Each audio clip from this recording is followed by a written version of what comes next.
بسم اللہ الرحمن الرحیم السلام علیکم ورحمۃ اللہ وبرکاتہ۔ معزز ناظرین، فرعون کی لاش سب سے پہلے 1881 میں دریافت ہوئی اور اس فرعون کا نام رمسیس تھا۔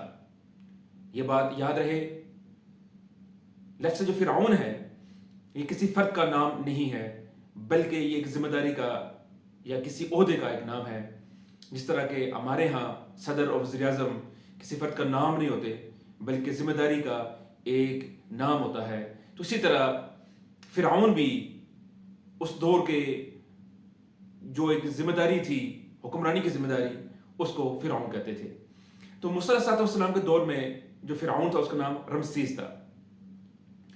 تو اس کی جو ممی یا لاش 1881 میں دریافت ہوئی، تو اس کے بعد ڈاکٹر موریس بکائے ہیں انہوں نے اس کے اوپر تحقیق کی اور تحقیق سے پتہ چلا یہ جو رمسیس تھا یہ ڈوب کے مرا ہے۔ انہوں نے ریسرچ میں لکھا ہوا ہے کہ اس کے جسم سے نمک کے کچھ چیزیں ملی ہیں، یعنی نمکینات اس میں موجود ہیں، اور چونکہ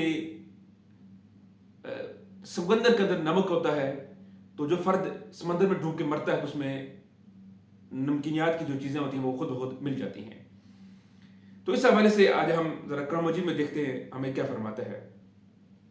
اعوذ باللہ من الشیطان الرجیم، بسم اللہ الرحمن الرحیم۔ فَالْيَوْمَ نُنَجِّيكَ بِبَدَنِكَ لِتَكُونَ لِمَنْ خَلْفَكَ آیَةً وَإِنَّ كَثِيرًا مِنَ النَّاسِ عَنْ آیَاتِنَا لَغَافِلُونَ۔ صدق اللہ العظیم۔ آج ہم صرف تیری لاش کو نجات دیں گے تاکہ ان کے لیے نشان عبرت ہو جو تیرے بعد آئیں گے، اور حقیقت یہ ہے کہ بہت سے آدمی ہماری نشانیوں سے غافل ہیں۔ سبحان اللہ۔ قرآن مجید میں ہم نے بہت پہلے بتا دیا تھا کہ جو فرعون کی لاش ہے رمسیس، اس کی جو لاش ہے وہ سلامت رہے گی اور لوگوں کے لیے نشان عبرت ہوگی۔ معزز ناظرین، ایک اور معجزے کی طرف دیکھتے ہیں ہم۔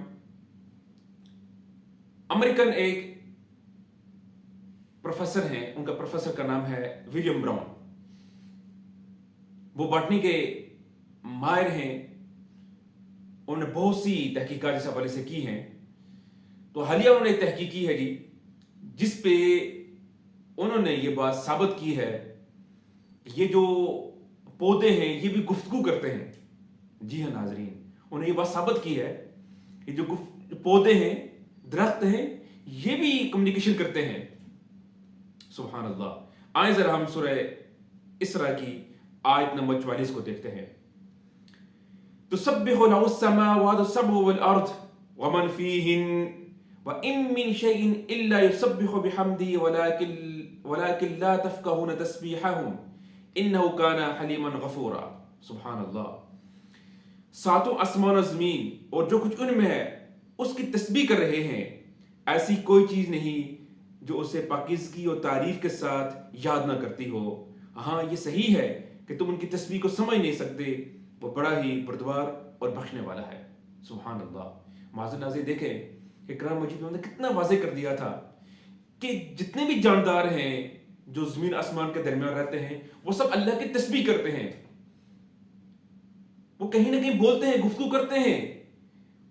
شاید ان کی گفتگو ہمیں سمجھ نہیں آتی ہے، ورنہ اپنے طور پر وہ کمیونیکیشن بھی کرتے ہیں، گفتگو کرتے ہیں، اللہ کی وہ تسبیح بھی بیان کرتے ہیں۔ تو معزز ناظرین، اگر آپ کو کوئی سوال ہو تو آپ سوال پوچھ سکتے ہیں۔